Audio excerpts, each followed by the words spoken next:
মই উপস্থিত আছো শোণিতপুৰ জিলাৰ ঠেলামৰাত আৰক্ষীয়ে ইয়াতে তালাচী অভিযান অব্যাহত ৰাখিছে। আমি দেখুৱাইছো এনেধৰণে আগন্তুক 26 জানুৱাৰী যি গণৰাজ্য দিৱস উপলক্ষে প্ৰান্তে প্ৰান্তে অসম আৰক্ষী এনেধৰণে সষ্টম হোৱা দেখা গৈছে আৰু যান বাহনসমূহত এনেধৰণে আৰক্ষীয়ে তালাচী চলাইছে আৰু সষ্টম হৈছে আৰক্ষী। এয়া দেখুৱাইছো আমি এই দৃশ্য। এয়া ঠেলামৰাৰ যি 15 নং ৰাষ্ট্ৰীয় ঘাইপথত আৰক্ষী এনেধৰণে যিসমূহ যান বাহন এই যান বাহনসমূহক এনেধৰণে তেওঁলোকে তন্নকৈ তালাচী কৰা দেখা গৈছে। যেহেতু আগন্তুক গণৰাজ্য দিৱস আৰু ইয়াৰ পূৰ্বে প্ৰান্তে প্ৰান্তে আৰক্ষী সষ্টম হৈছে আৰু এই দৃশ্য দেখুৱাইছো 15 নং ৰাষ্ট্ৰীয় ঘাইপথৰ যি ঠেলামৰাত এনেধৰণে আৰক্ষীয়ে ইয়াতে তেওঁলোকে তালাচী চলাইছে যান বাহনসমূহ যাতে কোনো ধৰণৰ আচলতে যি কুটাঘাত কৰাৰ বাবে যি কোনোবাই চেষ্টা কৰিছে কিবা সামগ্ৰী কঢ়িয়াই লৈ গৈছে সেইসমূহ আৰক্ষীয়ে এনেধৰণে তালাচী চলাইছে আমি দেখুৱাইছো।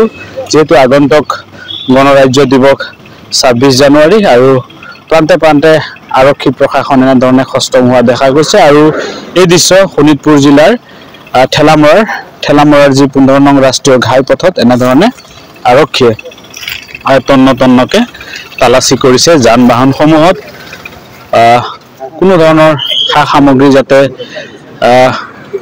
কুটাঘাতমূলক কাৰ্যকলাপ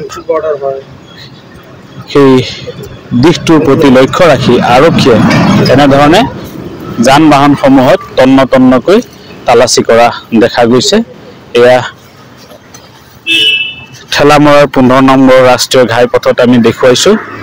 যেহেতু আগন্তুক গণৰাজ্য দিৱস আৰু গণৰাজ্য দিৱস পূৰ্বে ঠেলামৰাৰ ৰাজপথত এনেধৰণে আৰক্ষী ইয়াতে যি তালাচী এই তালাচী চলোৱা দেখা গৈছে। আমি দেখুৱাইছো সেই দৃশ্য।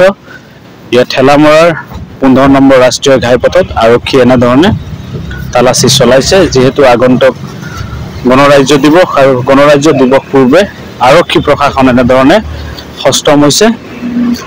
15 নম্বৰ ৰাষ্ট্ৰীয় ঘাইপথত আৰক্ষীয়ে এনেধৰণে যান বাহনসমূহত তালাচী কৰিছে যাতে কোনো ধৰণৰ কুটাঘাতমূলক কাৰ্যকলাপ কৰাৰ ক্ষেত্ৰত যাতে এই যান বাহনসমূহত কোনো ধৰণৰ সা সামগ্ৰী কঢ়িয়াই নিব নোৱাৰে সেই দিশটোৰ প্ৰতি লক্ষ্য ৰাখি আৰক্ষীয়ে এনেধৰণে তালাচী অভিযান অব্যাহত ৰাখিছে। যেহেতু আগন্তুক 26 জানুৱাৰী গণৰাজ্য দিৱস আৰু ইয়াৰ পূৰ্বে আৰক্ষী প্ৰশাসন এনেধৰণে সষ্টম হোৱা দেখা গৈছে। আপুনি বিচৰা বাতৰি পাব কেৱল নিউজ 18 এপত। নিউজ 18 এপ ডাউনলোড কৰিবলৈ স্ক্যান কৰক এই QR কোড। গুগল প্লে ষ্টৰতো পাব এই নিউজ 18 এপ।